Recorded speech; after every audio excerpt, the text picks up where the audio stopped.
over the last year. Now, a related problem to all this is confidence.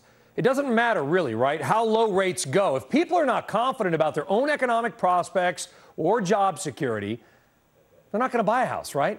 And the Conference Board reported that consumer confidence fell more than expected last month, actually the lowest reading since February. So we got to add confidence to our bad. So you got jobs, housing, confidence under bad. Only interest rates are good. But there are other sides on that ledger. Corporate profits. They've got to be factored in as good, folks. Listen, they're on the rise. In fact, they're near record highs as a percentage of GDP. Ultimately, all that money will eventually, at some point, I promise you, be put back to work hiring new employees because productivity gains can only go so far. Eventually, you've got to add people. Now, corporate profits, probably one good reason why stocks also, I think, got to be put on the good list, right? Listen, I know it's been a tough 10 years, okay? But the Dow jumped almost 8% last month, making it the best month since what? Early last year. It was the best September for 71 years for the Dow. So overall, listen, I'm not going to say you made a lot of money in stocks. We know it's been tough. But I think right now, with the September that we had, ooh, nice graphic, 7.7%. There you see it, right? I think we got to put stocks into the good category. So there you go, folks, right? It balances out. I mean, that's the problem. We got 3 good, 3 bad. It's hard to get a read. We're sort of at an inflection point for the economy. So where do we go from here? David Castillo is with further Lane Securities from San Francisco, California. He knows about credit. He knows about trading. He knows about real estate. One of the first guys out there to call about the real estate problems. So, David, we're going to make you put on your economist hat that I know you like to wear on the weekends. And I'm going to ask you to score it. You just heard it. We're pretty much split 50-50. How do you read the U.S. economy right now? I'll tell you, Brian, right now I think it's pretty apparent. I was trying to relay to some folks when I was talking about this the other day that it appears that we're seeing signs that will hasten what I consider an improvement in economic conditions. You know, those being the coming, I guess, music to be played when it comes to commercial real estate. We're kind of out of time insofar as extending the loan maturities that are existing on commercial real estate. I think you've seen a great bit of that. I think you're also beginning to see things from an economic perspective, the availability of credit becoming available in the market. That is the end of the FDIC safe harbor securitization limitations, so that banks will be able to issue debt again via securitizations, which will change things. All this, I think, will help to, I guess, restore the fundamentals which will allow us to improve the economic climate and the environment going forward. So it's clear to say to you then that the worst for the U.S. economy is behind us. It's not behind us. That's the problem. It's right in front of us, but it's not as far away anymore. Because the point is that we've got some things that are going on right now, that is troubles with the financial system, that are getting cleaned up, albeit slow. They are getting cleaned up. Do we see the bottom of this, the end of this year, beginning next year? I think that's what we've got to look for. I don't think it's going to happen tomorrow. I don't think it's going to happen by the end of the year. Next year, yeah, I do believe we'll see a glimmer of hope. You know, I don't want to knock anybody out there in my own industry, David, but with the stock market making the run it did last month, everybody or a lot of people seem to be suggesting, well, the stock market's always a leading indicator, and therefore the wisdom of crowd says that everything is getting better. I've heard that more than I probably would have preferred in the last 24 hours. Mm-hmm. Do you agree with that?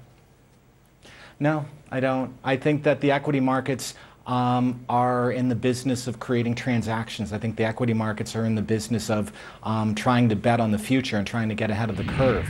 The fundamentals don't belie that sort of opinion. I think that there's tremendous belief in the equity markets that the Fed will backstop any sort of troubles in the economy.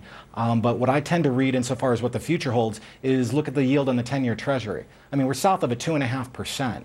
People aren't buying a 2.5% yield because they're optimistic about the potential for growth anytime soon. They're buying the 10-year Treasury at that level because they're afraid. You would make the same argument about gold, right? I mean, you know, gold has the same use it did 5 and 10 years ago when gold was at $300 an ounce. They're buying because they're afraid. Yeah, with gold, it's a different it's a commodity discussion that's a little bit different. With U.S. Treasuries, it's a simple way, I think, for a storehouse of value. You can't buy enough gold to protect yourself. You can buy enough U.S. dollars to protect yourself. especially if you are a large company, a multinational. That's an effective way to do it. Gold's not a really effective way to do that. So by buying, U.S. Treasuries at a 2.5% on the 10-year or south of there, I want longer-term protection. I don't know what's going to happen in the future. I do know I'm afraid about what current contractions could be happening in the United States. And I know at the end of the day, the U.S. government is good for its debt. Okay, I want to talk about real estate, David, not just residential, because I know that's a focus, and we just hit on this in our scorecard, but I want to talk about commercial. 6 months, a year ago, again, everybody in my industry was saying that commercial real estate was doomed, and we were all doomed because of the doom coming in commercial real estate, right? Well, it's been quiet lately. It's been very quiet. Does that quiet mean that it's all clear, or is it the calm before a coming storm? I'm going to say it's closer to a calm before a coming storm. Remember, you've got a tremendous amount of commercial real estate that are held on the books of the nation's financial institutions, as well as held via securitizations by institutional investors.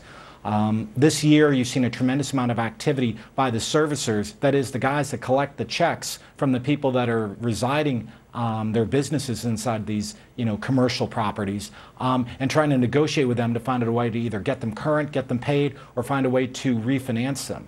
The refinancing options aren't available there. They're going to have to begin to either liquidate properties or find a more painful way to deal with the solution, and that's happening now.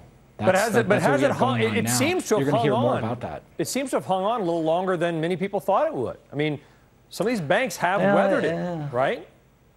No, actually, they haven't. I mean, how much additional lending have you seen for commercial real estate? I mean, you haven't really seen it there.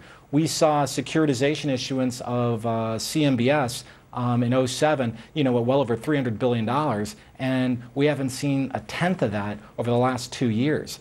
There isn't anything new going on because the valuations that is the value for the properties as they're being carried out there, aren't at the market at this point in time. That's what's happening. So unfortunately, I don't have anything good to say about that sector, and the let's just say free financing that's been available via TALF is going away now, and I've seen the activity in the commercial mortgage-backed securities market over the last 60, 90 days, and it's just been selling, lots of selling. All right. Tremendous pressure. Put your scythe down for a second, David, all right? It's Friday. Your Giants are perilously close to making the playoffs in baseball, okay? Oh, leave us with some good news. The Giants are going to win the National League West. I mean, that's you can count on that one. Knocking my father's of San Diego. Give us some good news. Leave us with some good news on a Friday, all right? Good news on a Friday, Brian. I think what we have to look forward to is I think the safe harbor clause by the FDIC allowing us what the real cost of securitization is going to be will make a difference right now. I think that what will make a difference right now is that some of the troubles that have come, that have been, let's just say, we've created a lot of hyperbole because of these midterm elections.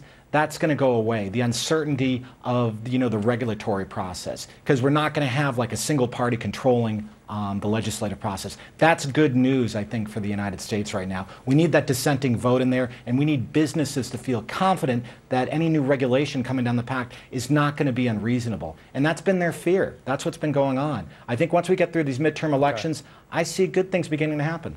Well, luckily, we in the media are never prone to hyperbole. That's the good news, David. From Safe Harbor to McCovey Cove, David Castillo for Lane Security. Thanks very much, buddy. Have a great weekend. Always a pleasure, Brian. Yeah, you too. Thank you. All right, take care.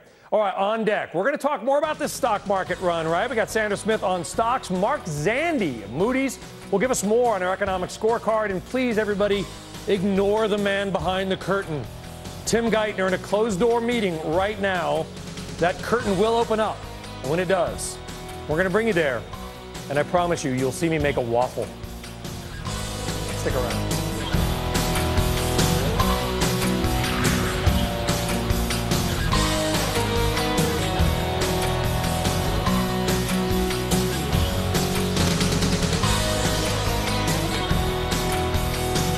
Eric Bowling is following the money. Where's the $100 million coming from? Busted for taking bribes after just 23 days in office, taking a $510,000 pension. Breaking stories on government mismanagement, corporate scandals, and financial waste. Shocking betrayals of public trust. We're on the money trail. Stay with us. Watch Eric Bowling weeknights at 8 on Fox Business. For years now, Monex, America's trusted name in precious metals, has been telling you about the many advantages of owning gold. But did you know there's another precious metal that many feel offers even more potential than gold? That's right, it's silver. And over the last few years, silver has more than doubled in price. Might that suggest a significant opportunity for you? This special report will show you why some well-known